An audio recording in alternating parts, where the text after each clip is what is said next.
Warframe came out in March of 2013, meaning 12 years ago, which is a long time, and for the past 11 years I have been playing this game religiously, meaning I have my most used items, loadouts and everything. Today I'm gonna be comparing my most used items in 2025, seeing how they fare, how they work, and can they still hold up in the new age of Warframe. So if that sounds interesting, let's quickly hop into the video. Many things have changed out throughout Warframe in all of these years, but my most used items actually haven't changed out that much. We will be covering them in depth, starting off with the Warframe, the primary, secondary, melee weapon, and then moving on to the companion. I won't be covering the archguns and arch weapons because I don't ever use those. I don't play archwing missions, but what I have done is leveled up every single item, meaning weapon and Warframe in the game, and by that I became legendary rank 4. So let's quickly get into the Warframe. And the Warframe, ironically enough, is gonna be Rhino. I have been using Rhino Prime for the most amount of time. Considering I use Revenant for testing items out, I'm surprised Revenant isn't on the list, but luckily enough, our bad boy got a new look, and this is the fit up on screen. If you want to check it out and even copy it, I love the orange and the black, and I especially love adding the purple. The heirloom skin, in my opinion, looks badass as hell. I love it. But how does the build actually fare up compared to the olden days?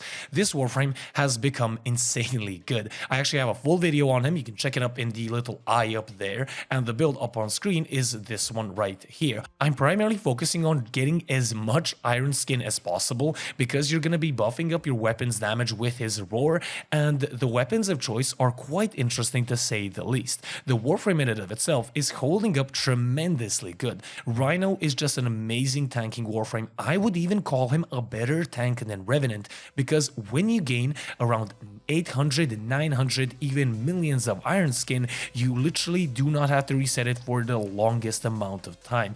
This guy can handle anything, and he can buff up your weapons to really good damage numbers. Now, talking about the weapons, my first weapon, my primary, my most used one, has been the Acceltra, the base Acceltra.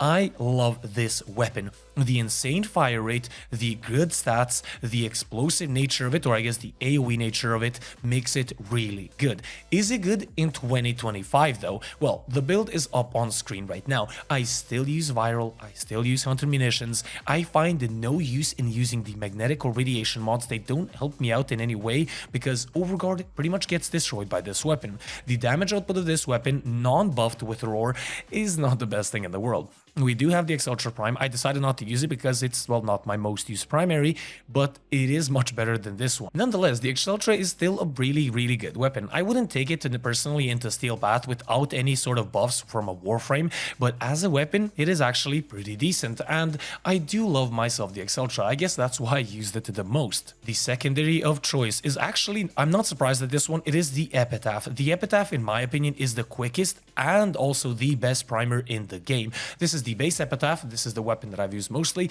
and this is the build that I primarily use. We have a lot of status elements here. We have cold, corrosive, we also have encumbered, which brings on many other ones as well, and prime fulmination just for the blast radius. As a primer, this still holds up today. This is honestly the Epitaph, and the Epitaph Prime is, in my opinion, as I said, the best and quickest way to prime enemies, and you can switch to your melee weapon incredibly fast. I have no idea why the switching from this weapon to your melee is so fast, but I love it to bits. This is actually an amazing weapon that I recommend everybody has, at least the base variant, if not the prime variant. I was actually surprised that it wasn't the Oxani. If anybody knows what the Oxani is, the two dual purple pistols, I have used that weapon religiously when I started playing the game. It was so good and so cool in my opinion. It was bad, it wasn't good in any sort of way, it's not even good today, but I was surprised it wasn't gonna take up the number 2 spot, or I guess my secondary slot. But we do have the Epitaph, an amazing choice, and for our melee weapon, we actually have one of my actual favorite weapons. I was expecting this,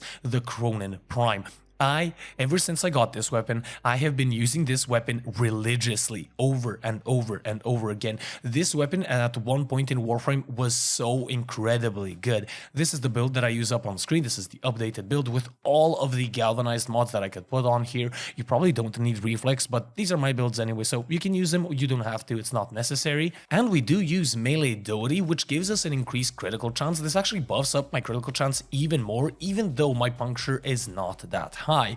But is the weapon any good? Well, there are definitely better melee weapons in the game. We're not going to be counting the glaives. The glaives are just incredibly good in and of themselves, but the base melee weapons, like for example the Kronen Prime, the Hate in Kronen, for example we have the Harmony, which I actually made a video on, check it out in the top right there as well. This weapon got really overshadowed. Sovereign Outcast is one of the best stances in the game, if not the best stance in the game. You reach further, your slashes are fast, and the only downside is that the damage isn't that good. As I said, there's better weapons in the game, but I will forever love this melee weapon. It is so good, fast, incredibly nice and easy to use, but the damage, it kinda got overshadowed.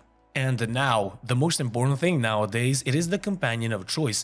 It has been the Smeeta Kavat. With a surprisingly high 28% usage, I have been using the Smeeta Kavat religiously. When you had the chance to get yourself extra loot, I always use this. Ever since they changed out Charm to give you random buffs, it's still actually really good. The Smeeta Kavat is really viable nowadays, considering all the buffs, and she can sort of give you extra resources on special tile sets, so that's pretty cool. You can actually see the buff list up on screen somewhere, I'm gonna probably put it, but this companion is even viable to this day. I love it, it's really good. You can even use Reinforced Bond, which is really nice, Tenacious Bond alongside that. These two are really good, giving you fire rate and critical chance, so I love them. And we do have the Claws, which has been a massive improvement to companions as well. Here we have Brute Conditioning, we have Magnetic Strike. This will basically bring down enemies to a stance that will knock them down continuously alongside Magnetic Claws and Bellringer.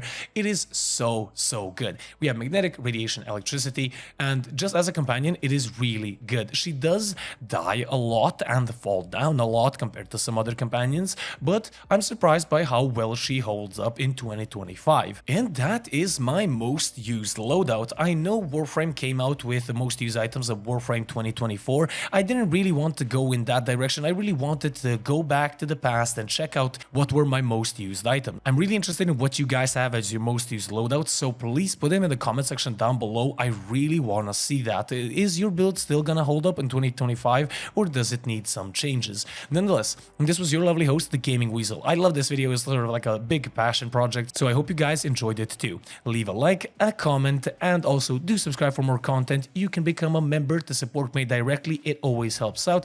I don't use YouTube full time, I do this as a hobby, so any little tiny bit helps. Thank you guys so much again. This has been Weasel, over and out.